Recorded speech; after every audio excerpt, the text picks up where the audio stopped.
Welcome everybody to another World of Tanks replay. My name is Maxwell and this one is from the user British Secret Service.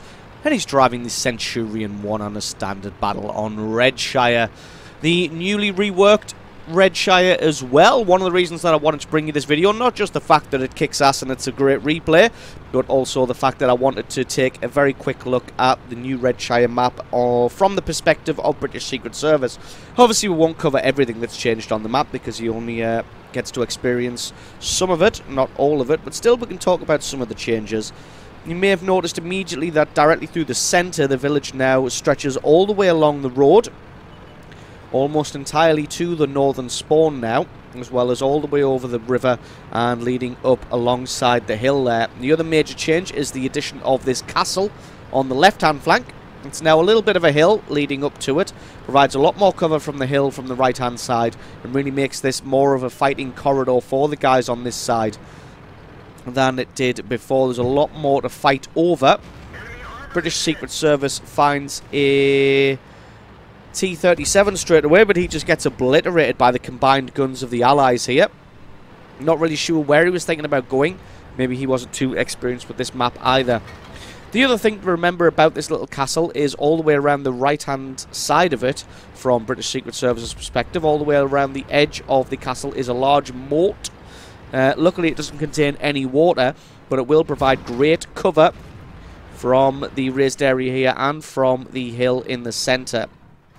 So, two of British Secret Service's allies have fallen already in the form of that AMX and that MT-25.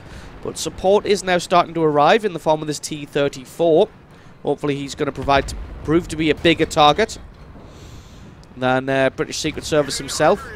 And he's going to get a chance just to work down some of the enemy tanks as he can. He's got a Panther here in his sights. Panther not faring particularly well here. I think he was trying to back off, but British Secret Service took his track out. His gun reloads and gets a second shot. I think the Panther started moving there, but Secret Service took his track out as he was trying to back away, and I think his gun's actually around. It is! Every single time this Panther tries to back away, British Secret Service just says nope and takes his track out again. Luckily, he manages to get away as he was distracted by that VK trying to cross the open ground there. Had to punish that. Couldn't allow him just to get away with that move for free. But he did manage to do almost 1,000 points of damage to that Panther. Now he's trying to work on this 110. This is a great position for tanks that are good hull down, like that T-34 and like the British tank here. Can work themselves into a great position where they can just poke their turret over the top, try and get a shot on the enemy tank and then dip back. No idea why this 110 doesn't have a fire extinguisher, but he's just going to get absolutely destroyed there by British Secret Service. Just got 9 health left. I wouldn't be surprised if the guy's just checked out.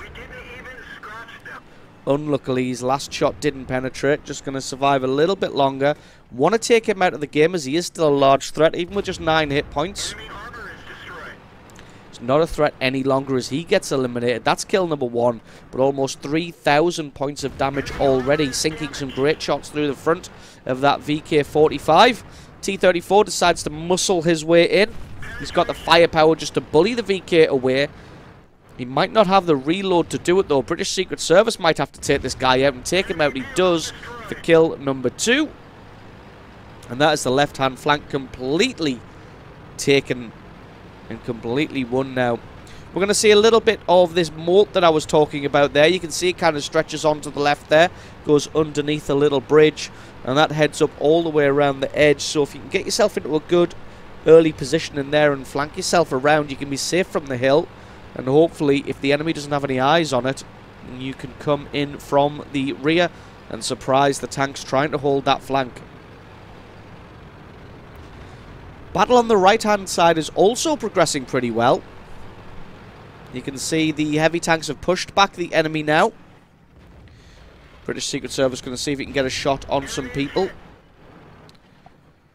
Going to try and lay some crossfire down on the retreating tanks. But it is still quite a distance at almost 500 meters. Predicting the enemy's movement slightly difficult. Got to wait till you're sure of a shot before you take it, especially at this range. And the Allies, not just British Secret Service, are all in great positions here, able to flank around the enemy tanks. I'm not sure why they were falling back so hard, considering in front of them all they had was an IS and an IS-3. Now, I know an IS-3 is a super powerful tank at the moment, but to be honest, 3 heavies should really have been able to have the best of that one. I'm not really sure why they were falling back there. But you know, when you feel outclassed, even if you are not, it's sometimes a good idea just to fall back, regroup and take a new position. As you can see, the IS-3 does fall now. And that leaves a Lerva and a Tiger 1 in position. Nobody over there to spot, so British Secret Service is going to have to move forward.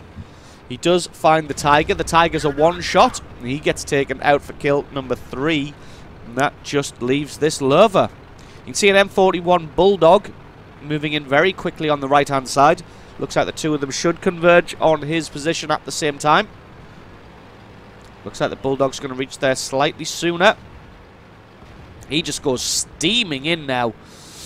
And this Lerva going to try and focus on the Bulldog, but he's just going to get whittled down. Looks like the Bulldog has the 10-shot auto-loader. Well, the Lerva has enough reload speed to take him out, but he doesn't have enough armor to survive. And British Secret Service takes him out for kill number 4 and 5,000 points of damage. That just leaves this GW Panther and the STA-2. STA-2 was last spotted in A2, probably defending the artillery. If he's got half a brain, he's probably moved along to A3 or A4 to cover the cap circle. British Secret Service gets spotted, ammo racked as well to boot. Gets a great shot on the STA-2. He's going to come forward. Loses his track. I think he's realised now that he's been ammo racked, as his reload is taking forever. Decides to fix up his ammo rack just as he's reloaded. Not too much time lost, as there wasn't really any chance of him returning fire, even if he had his ammo rack intact. I think the STA-2 was just trying to spot for the artillery, hoping that his ally in the GW Panther can have his back. But looks like the GW Panther is also in this location. He's just going to get taken out by this ISU now. Indeed, he does.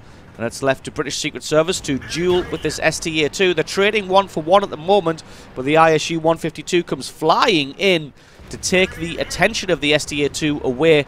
He did a good job of drawing fire there, using his hit points rather than British Secret Service's.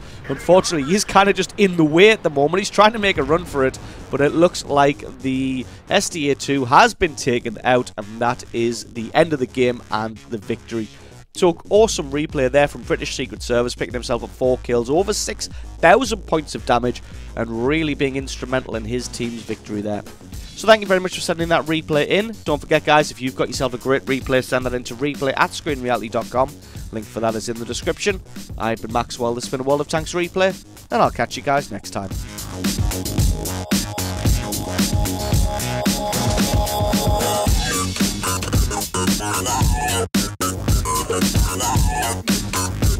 right back.